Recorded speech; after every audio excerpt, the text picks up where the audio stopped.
Welcome back, Gundam guys and Gundam gals. Patrick Grade here from ggmfit.com and gundamguide.blogspot.com.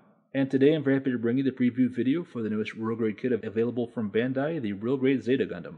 I'm really excited to have this kit in my hands. I really love all the Real Grade kits, especially the last couple, the Mark II and the Justice Gundam. And I've been waiting quite a bit for this kit, as well as to be able to show it off to you guys. In this video I'll be taking a look at all the contents of the Real Grade Zeta box, which has a couple things that don't usually come in the kits, and we'll take a look at that. And as you can see, I have a couple extra things up here.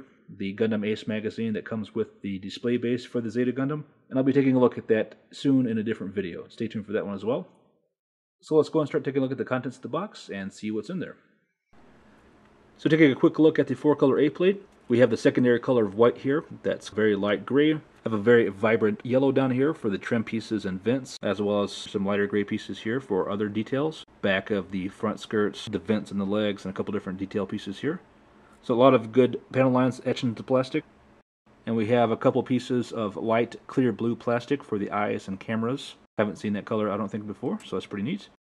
As you can see on the white, we have a lot of good mechanical detail, which is a trademark of the Real Grade line. There aren't very many solid pieces without any kind of extra detail on them, so the Real Grade kits are great for extra detail. So next up, we have the hallmark of any Real Grade kit, the Advanced MS Joint Plate, which is always the B plate, and this is revision 6, it looks like, of the system there. Originally, Bandai had said that they would never have a transferring mobile suit in the Real Grade line, but it looks like after a couple of years they changed their mind there. I'm going to compare it to the MS Joint Plate from the Mark II, which is one I haven't built yet, the AEUG color, so this is a complete plate. As you can see, there's a lot of gaps here in the overall frame, but I think a lot of the stuff will be filled out by some ABS plastic plates that are down the line here, so we'll get to that later.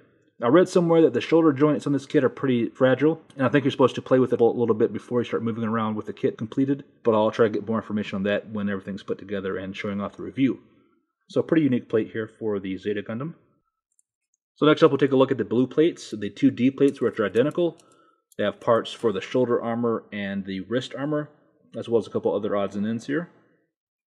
Then we also have the eye plate in blue plastic. I think these are parts for the legs. We have the chest and torso here, a couple different pieces there, so very nice looking detail etched in this plastic. Taking a close-up look at the extra detail in the plastic, some good panel lines of detail in there.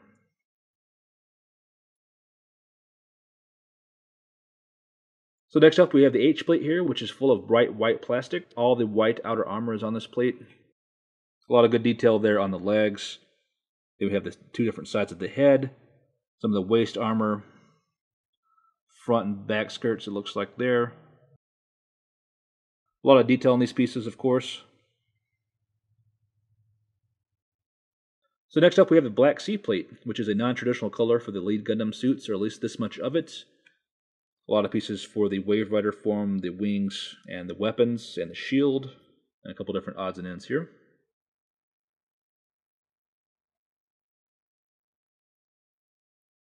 Back to a standard Gundam color, we have a lot of red plastic here on the E plate, parts for the shield or nose cone, the bottoms and the heels of the feet, and some different trim areas here. You can see there's an exceptional amount of detail there on the bottom of the feet, as well as on the shield, and some nice vent detailing there for the edges of the wings. So a lot of good red plastic. Next up we have the F plate, which is an inner frame gray, and this is a huge plate, so a lot of pieces here. And I believe this will be used a lot to fill out the inner frame of the kit, as well as pieces for the weapons, hands, and different detail areas here.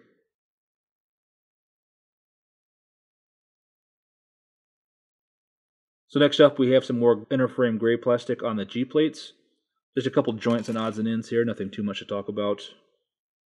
Just a couple small plates here to finish out the gray plastic.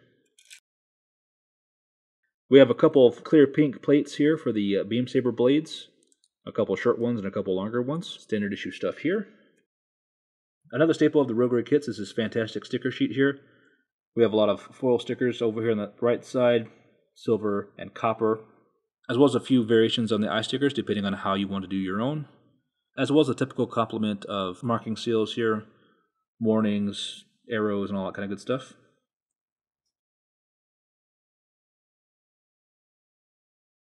I'll take a quick look at the manual.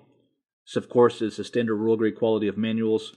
A nice front shot here of the head from the front of the box. Then on the back here, we have a full color layout for the decal sheets, showing where all the decals go. This is a trademark of the real grade manual. A lot of good detail here. And of course, a painting guide at the bottom, showing off the colors needed to paint the kit and the pilot figure. Inside the manual, we'll get the typical layout of how to build stuff in the order in which we'll be building it, as well as what parts on the B plate are involved in what section of the build. So that's pretty cool. Typical layout for the plates, showing off all the parts and pieces of the plates. Anything we won't be using is X'd out. And as always, a typical layout for the real grade manual. Some full color images, and also each step has some color in it to help you be more clear about what's going on. Quite a few pages here for the build process, the legs, the upper body, the arms, shoulder units and everything, as well as some other color images interspersed throughout the manual. No center splash page in this kit, which is kind of unfortunate. I always like looking at that. Showing off how to build the wings and the stabilizer kit on the back, the weapons, the shield, how to attach everything together, how to put it up on the action base, and then of course the transformation process to the Wave Rider form. Also included with the real grade Zeta is a special insert here that's sort of a history of the real grade line. And this is really nice. It's kind of a magazine kind of deal, very nicely laid out, very nicely made. Some heavy duty magazine stock here for the cover, and some full glossy pages here as well. There's a lot of stuff in here.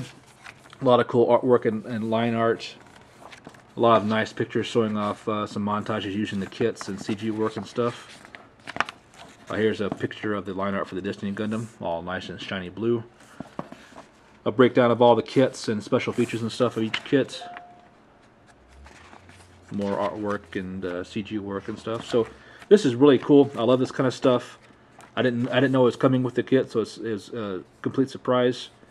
I wish it had some different binding on it because I could scan it in and show you guys real nice clear images of it, but I don't want to break the binding and mess it up, so I can't fold it over and make scans of it. I would say this definitely makes this kit special to get. I don't know if this is a limited release kind of thing or what, but definitely check out the kit if you want to get your own copy of this magazine here. So that'll go ahead and do it for the preview video for the real grade Zeta Gundam. I'm very excited to get to it, so hopefully I'll bring the first part of the review to you tomorrow. I'm going to work all night to get the kit built and everything, so look for it tomorrow. Hopefully it turns out to be a good kit, so stay tuned for that. Of course, thank you to Gundam Guy for providing the kit.